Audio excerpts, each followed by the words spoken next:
امریکا کے نائب صدر JD وینس نے کہا ہے کہ پاک بھارت تنازع ان کا مسئلہ نہیں، وہ اس جنگ کے بیچ میں نہیں پڑیں گے۔ امریکی نائب صدر نے فاکس نیوز کو انٹرویو میں کہا کہ بھارت اور پاکستان کے درمیان تنازع بنیادی طور پر ہمارا مسئلہ نہیں ہے، حالانکہ وہ اور صدر ٹرمپ دونوں ممالک کو کشیدگی کم کرنے کی ترغیب دے رہے ہیں۔ پاک بھارت کشیدگی کے باعث پاکستان سپر لیگ سیزن 10 کے بقیہ تمام میچز متحدہ عرب امارات منتقل کرنے کا فیصلہ کر لیا گیا ہے۔ پاکستان کرکٹ بورڈ کے مطابق PSL 10 کا کراچی کنگز اور پشاور زلمی کے درمیان میچ ری شیڈول کر دیا گیا۔ پاک بھارت کشیدگی کے باعث بھارت میں پاکستانی شوبز اسٹارز کے سوشل میڈیا اکاؤنٹس بلاک کرنے کے بعد جہاں بھارت کی جانب سے فیک نیوز کی بھرمار کی جا رہی ہے، وہیں کئی سپر اسٹار اداکاروں کے فیک اکاؤنٹس بھی منظر عام پر آ رہے ہیں، جس کی ایک مثال پاکستان سپر اسٹار اداکارہ ہانیہ عامر بھی ہیں۔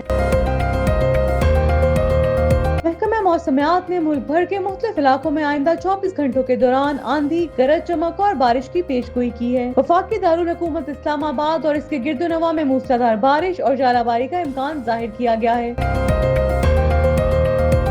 شہر قائد کے جناح انٹرنیشنل ایئرپورٹ پر فلائٹ آپریشن فوری طور پر بحال کر دیا گیا، جبکہ پاکستان کے دیگر تمام بڑے ایئرپورٹ بدستور فلائٹ آپریشن کے لیے دستیاب ہیں۔ پاکستان ایئرپورٹس اتھارٹی کی جانب سے جاری اعلامیے میں کہا گیا ہے کہ ملک کے دیگر تمام بڑے ایئرپورٹس بدستور فلائٹ آپریشن کے لیے دستیاب ہیں۔ امریکا کے نائب صدر JD وینس نے کہا ہے کہ پاک بھارت تنازع ان کا مسئلہ نہیں، وہ اس جنگ کے بیچ میں نہیں پڑیں گے۔ امریکی نائب صدر نے فاکس نیوز کو انٹرویو میں کہا کہ بھارت اور پاکستان کے درمیان تنازع بنیادی طور پر ہمارا مسئلہ نہیں ہے، حالانکہ وہ اور صدر ٹرمپ دونوں ممالک کو کشیدگی کم کرنے کی ترغیب دے رہے ہیں۔ امریکی نائب صدر نے مزید کہا کہ بھارت نے پاکستان پر حملہ کیا، جس کا پاکستان جواب دے رہا ہے۔ ہم جو کر سکتے ہیں وہ یہ ہے کہ ان لوگوں کو تھوڑا سا کشیدگی کم کرنے کی ترغیب دینے کی کوشش کریں، لیکن ہم ایسی جنگ کے بیچ میں ملوث نہیں ہوں گے جو بنیادی طور پر ہمارا مسئلہ نہیں اور جس کا امریکہ سے کنٹرول کرنے کی صلاحیت سے بھی کوئی تعلق نہیں ہے۔ امریکی نائب صدر کا مزید کہنا تھا کہ آپ جانتے ہیں امریکہ بھارتیوں کو ہتھیار ڈالنے کے لیے نہیں کہہ سکتا، ہم پاکستانیوں کو ہتھیار ڈالنے کے لیے نہیں کہہ سکتے، اور اس لیے ہم اس معاملے کو سفارتی ذرائع سے آگے بڑھاتے رہیں گے۔ وینس نے مزید کہا کہ ہماری امید اور توقع یہ ہے کہ یہ ایک وسیع علاقائی جنگ یا خدا نہ خواستہ ایک جوہری تنازع میں نہیں بدلے گی۔ فی الحال ہمیں نہیں لگتا کہ ایسا کچھ ہونے والا ہے۔ پاک بھارت کشیدگی کے باعث پاکستان سپر لیگ سیزن 10 کے بقیہ تمام میچز متحدہ عرب امارات منتقل کرنے کا فیصلہ کر لیا گیا ہے۔ پاکستان کرکٹ بورڈ کے مطابق PSL 10 کا کراچی کنگز اور پشاور زلمی کے درمیان میچ ری شیڈول کر دیا گیا اور تمام اسٹیک ہولڈرز کو اعتماد میں لے کر میچ ری شیڈول کیا گیا، جبکہ نئی تاریخ کا اعلان بھی کر دیا جائے گا۔ PCB نے اس بات کی بھی تصدیق کی ہے کہ PSL 10 کو دبئی منتقل کرنے کا فیصلہ کر لیا گیا ہے اور 6 دن کے بعد دوبارہ PSL 10 دبئی میں شروع ہوگا۔ کرکٹ بورڈ کا مزید کہنا تھا کہ تمام ٹیموں کے غیر ملکی کھلاڑی خصوصی پرواز کے ذریعے آج شام دبئی روانہ ہو جائیں گے اور غیر ملکی کھلاڑیوں کے تحفظ کے پیش نظر ہی ایونٹ کو دبئی منتقل کرنے کا فیصلہ کیا گیا ہے۔ انتظامات کے بعد شیڈول کا حتمی اعلان کیا جائے گا۔ واضح رہے کہ PSL 10 میں کراچی کنگز اور پشاور زلمی کے درمیان جمعرات کو ہونے والا میچ ملتوی کر دیا گیا تھا۔ پاک بھارت کشیدگی کے باعث بھارت میں پاکستانی شوبز اسٹارز کے سوشل میڈیا اکاؤنٹس بلاک کرنے کے بعد جہاں بھارت کی جانب سے فیک نیوز کی بھرمار کی جا رہی ہے، وہیں کئی سپر اسٹار اداکاروں کے فیک اکاؤنٹس بھی منظر عام پر آ رہے ہیں، جس کی ایک مثال پاکستان سپر اسٹار اداکارہ ہانیہ عامر بھی ہیں، جن کے بارے میں خبر سوشل میڈیا پر گردش کر رہی ہے کہ انہوں نے بھارتی مداحوں کے لیے ایک نیا انسٹاگرام اکاؤنٹ بنا لیا ہے، مگر پاکستانی سپر اسٹار اداکارہ ہانیہ عامر نے بھارتی مداحوں کے لیے نیا انسٹاگرام اکاؤنٹ بنانے کی خبروں کی تردید کرتے ہوئے اپنے اصل اکاؤنٹ پر سٹوری شیئر کر دی، جس میں ہانیہ عامر نے حالیہ سوشل میڈیا پر گردش کرنے والے ان خبروں کی تردید کی ہے، جن میں دعویٰ کیا جا رہا تھا کہ انہوں نے بھارتی مداحوں کے لیے انسٹاگرام پر نیا اکاؤنٹ بنایا ہے۔ اداکارہ نے اپنی انسٹاگرام سٹوری کے ذریعے وضاحت کرتے ہوئے کہا کہ ان کا انسٹاگرام پر صرف ایک ہی اکاؤنٹ ہے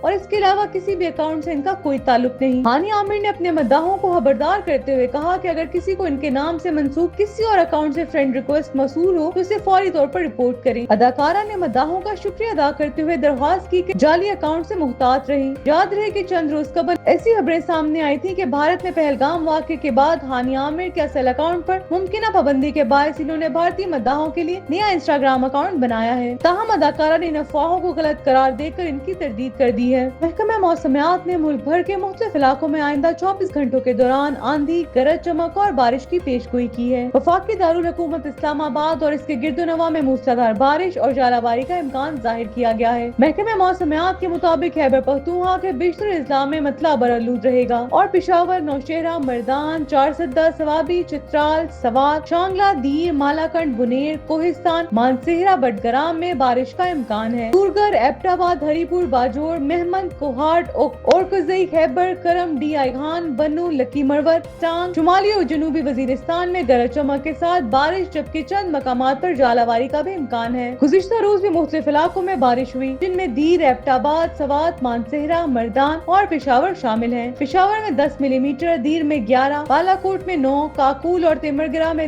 8 ملی میٹر بارش ریکارڈ کی گئی۔ ملک میں سب سے کم درجہ حرارت مالم جبہ میں 11 اور کلاں میں 12 ڈگری سینٹی گریڈ ریکارڈ کیا گیا۔ پنجاب کے بیشتر اضلاع میں موسم خشک اور گرم رہنے کی توقع ہے، تاہم مری، گلیات، راولپنڈی، اٹک، تونسا اور مظفر گڑھ میں گرج چمک کے ساتھ بارش کا امکان ہے۔ سندھ میں بیشتر علاقوں میں مطلع جزوی طور پر ابر آلود رہے گا، جبکہ سکر، گھوٹکی، کشمور، جیکب آباد، شکارپور اور لاڑکانہ میں موسلادھار بارش کی توقع ہے۔ بلوچستان کے بیشتر اضلاع میں مطلع جزوی طور پر ابر آلود رہنے کا امکان ہے، جبکہ کوئٹہ، چمن، زیارت، برکھان، کوہلو، قلعہ عبداللہ میں بارش اور ژالہ باری کی پیش گوئی کی گئی ہے۔ گلگت بلتستان اور آزاد کشمیر میں بھی گرج چمک کے ساتھ بارش کی توقع ظاہر کی گئی ہے۔ شہر قائد کے جناح انٹرنیشنل ایئرپورٹ پر فلائٹ آپریشن فوری طور پر بحال کر دیا گیا، جبکہ پاکستان کے دیگر تمام بڑے ایئرپورٹ سے بدستور فلائٹ آپریشن کے لیے دستیاب ہیں۔ پاکستان ایئرپورٹس اتھارٹی کی جانب سے جاری اعلامیے میں کہا گیا ہے کہ ملک کے دیگر تمام بڑے ایئرپورٹس بدستور فلائٹ آپریشن کے لیے دستیاب ہیں۔ اتھارٹی نے مسافروں کو ہدایت کی ہے کہ وہ اپنی فلائٹ سے متعلق ایئر لائن سے رابطہ کریں اور بروقت آگاہی حاصل کریں۔ قبل ازیں پی آئی اے نے گزشتہ شام کراچی ایئرپورٹ پر فلائٹ آپریشن کی معطلی کے حوالے سے نوٹم جاری کیا تھا، جس میں کہا گیا تھا کہ کراچی ایئرپورٹ رات 12 بجے تک فلائٹ آپریشن کے لیے بند رہے گا۔ دوسری جانب لاہور کی فضائی حدود میں بند کیے گئے روٹ سے فضائی آپریشن بحال کر دیا گیا ہے۔ ذرائع کے مطابق پی اے نے جمعرات کی صبح لاہور کی فضائی حدود میں متعدد فضائی روٹس بند کر دیے تھے۔ ایئرپورٹس اتھارٹی کے ترجمان کا کہنا ہے کہ ملک کے دیگر تمام بڑے ایئرپورٹس فلائٹ آپریشن کے لیے دستیاب ہیں۔